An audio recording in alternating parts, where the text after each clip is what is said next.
No Direction Home is the informal Soho directors community. Find us at nodirectionhome.com. And so, obviously, you know, Garth Marenghi's Darkplace is about a pompous writer, and Gun for George is kind of a little bit about a writer who could be described as pompous. Yeah.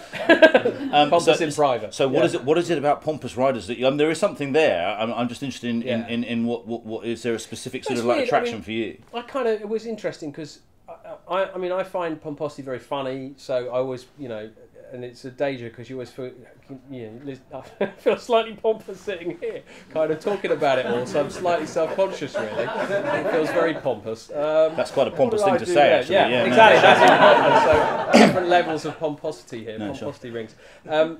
So I kind of find anyone talking about what they do, including this, is inherently funny because it's, you know, it is all slightly ridiculous. So I've always found that funny.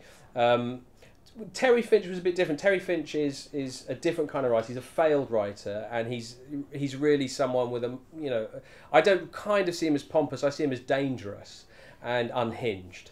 So so that was, you know, that's, but yeah, there is something about writers. I really like writers, and I like poor writers. I like writers who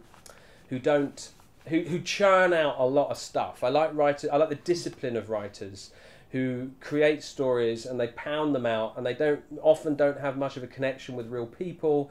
But I really admire those writers who were kind of working writers, you know, not necessarily the great writers, but guys that just pounded out pulp crime, pulp horror, whatever. And I've always loved their work ethic. I've just loved the fact that they're in their head. They've got stuff in their head they have to kind of hammer out. So that's always appealed to me. And I think probably at some level I'm a bit of a frustrated writer because I'd love to have done that. I'd love to have hammered out pulp novels.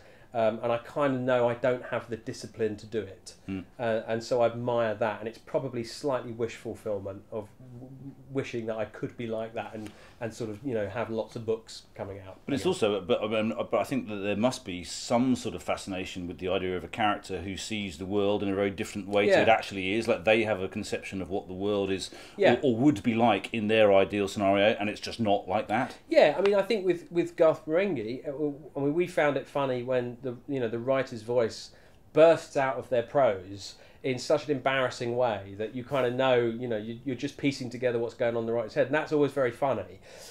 With someone like Terry Finch, it's a different thing, but you're still seeing the writer, I guess, what they're really on about, what the story is. The crux of the story for them is kind of come out, and you're reading between the lines to piece together what's going on in their psychology, what this story is really about, below the surface. So yeah, there's, I guess it's it's partly subtext, and what the subtext can be funny, or the subtext can be, quite tragic, and I suppose it's what those things are really about at the end of the day I find interesting, and that need to put it into fiction.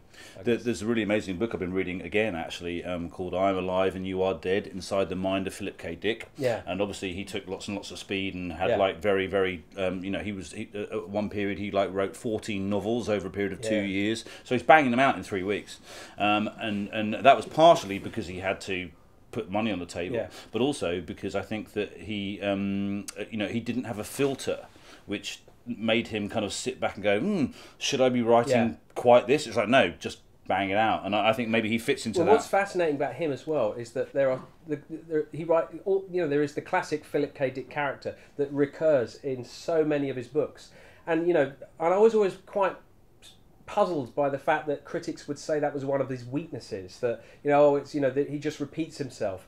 I found that the best thing about reading Philip K. Dick. I love the fact that the same character comes back, and he's doing different runs on the same concerns, the same themes, the same sort of ideas that he was obsessed with, and they come out in different ways, and I don't mind that. I like sort of seeing different variations on a theme, really.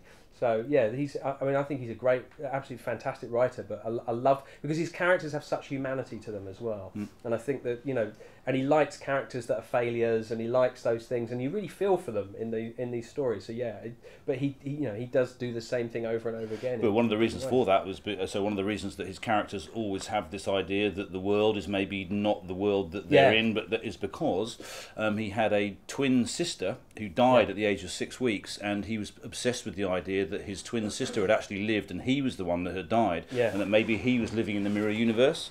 So that's where that theme kind of comes from, which is why he was also obsessed with Elvis Presley, because Elvis Presley also had a dead twin. Ah, yes. Yeah. Why don't we watch a clip from...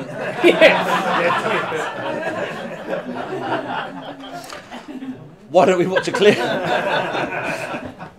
Why don't we watch a clip from A Gun for George, which is excellent. Which is actually a twin. Yes, he is. He is. A dead twin. A dead twin. Very nice link. Jesus Christ.